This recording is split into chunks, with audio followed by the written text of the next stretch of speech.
Donald Trump, not by President. President Trump just moments ago on why he pardoned the more than 1,500 defendants in the January 6th attack on the Capitol, including those who assaulted officers. Well, tonight you'll hear from officers who came under attack asking, what about protecting us? Tonight, some Republicans saying they don't agree with this, and the Democratic leader asking, what happened to backing the blue? Donald Trump is not interested in backing a blue. All he's interested in is pardoning the people who support him. He's a real criminal. He should be in jail. Tonight, the cries that horrified the world on January 6th. Capitol Police Officer Daniel Hodges screaming for help, crushed by surging rioters. And now all of those rioters pardoned or their sentences commuted by President Trump. In an interview tonight, Officer Hodges, who was still on the force, telling me it's a miscarriage of justice and a slap in the face. The president's pardons covering some 1,500 people, including the more than 600 charged with assaulting or resisting law enforcement. There's very fine people on both sides. The Capitol rioters, oh, they were just doing what they were told by their leader. Isn't that right, Mr. President? So this is January 6th. These are the hostages. Approximately 1,500 for a pardon. Yes. Full pardon. Thank you, President Trump. We're coming home. ABC's Jay O'Brien was outside the Washington jail where supporters of the rioters called the prisoners inside to break the news they'd soon be free. Former Capitol Police Officer Aquilino Ganell publicly testified about what he went through on January 6th. I arrived home at nearly 4 a.m. on January 7th. I had to push my wife away from me because she wanted to hug me. President Trump has no respect for anyone unless they have about $1 billion. Hey, isn't that right, Elon Musk? You have $1 billion and he respects you. And I told her no, because of all the chemical that my uniform had on.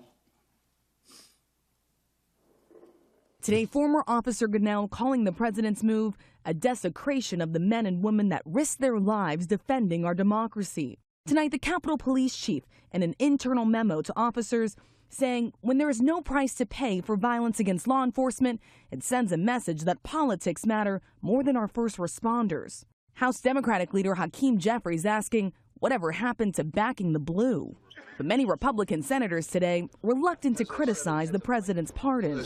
No one's going to respect Donald Trump. He's the man. He's the president of the United States. And if you want to stay in the White House offices, you better do like he says. That it's the president's prerogative. Are you comfortable with that, though? Does that send the right message from your party? That's not the question. The question is who has the authority, and the president has the authority. Senate Majority Leader John Thune, who once called the violence on January 6th inexcusable and disgusting, now putting it squarely in the past. As I've said before, we're looking forward to the next 4 years, not the last 4. Today, some Republicans seeming to say the pardons went too far. It was surprising to me that it was a blanket pardon. Now I'm going through the details. I do not support the pardons if they were given to people who committed violent crimes, including assaulting police officers or breaking windows. Donald Trump only cares about violence when it's against him.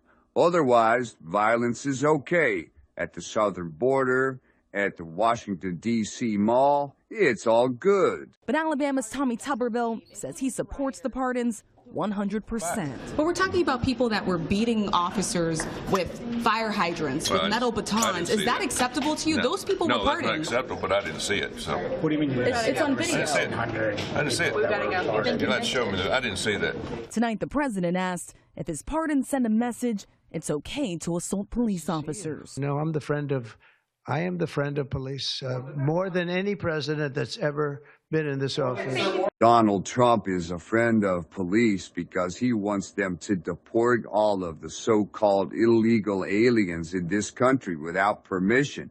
Isn't that right, Donald? Is that what you want to do to these poor people who came here for a better life? Trump taking a record number of executive actions, among them his declaring an emergency on the southern border. Some of his actions already being challenged in court, at least 22 states suing to block his attempt to limit birthright citizenship. And just moments ago, the president making news on investing in artificial intelligence. Here's our chief White House correspondent, Mary Bruce, tonight. Tonight, the new Trump administration says targeted enforcement operations are now underway to crack down on violent, undocumented immigrants. And we're getting them out of the country. We just started that. We're getting them out of the country, and they're going to be gotten out of the country fast.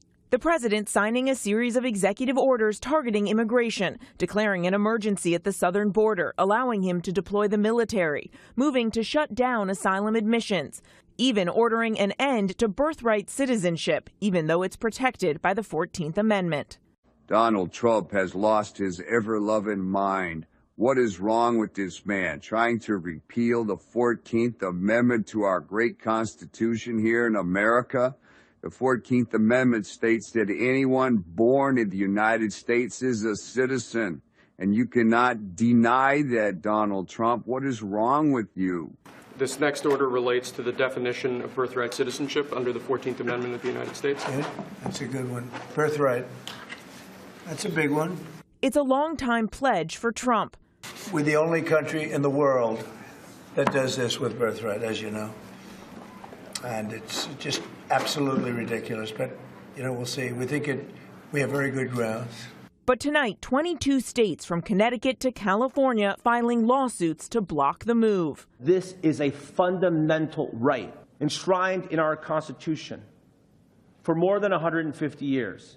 I have one message for President Trump. I'll see you in court. This could be a very long and protracted battle with 22 state attorney generals versus the President of the United States. Of course, the power is very well defined between state and federal government. We shall see.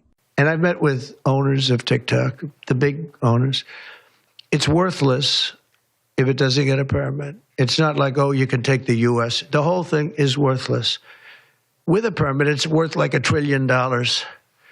So what I'm thinking about saying to somebody is buy it and give half to the United States of America, half, and we'll give you the permit. And they'll have a great partner, the United States.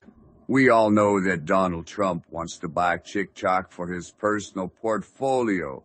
Who are you trying to kid, Mr. Trump? And they'll have something that's actually more valuable because they have the ultimate partner, and the United States will make it very worthwhile for them in terms of the permits and everything else. But so think of it, you have an asset that has no value or has $1 trillion value. It all depends on whether or not the United States gives the permit. So what I'm saying is let the United States give the permit, and the United States should get half. Sounds reasonable. What do you think? Not what we think, Mr. President. We all know you want to buy 50% stake in TikTok. Make yourself richer, and your family will be rich. Don't ask the American people what we think. If you like this channel, please like, share, and subscribe. Stay tuned for more. Thank you for watching.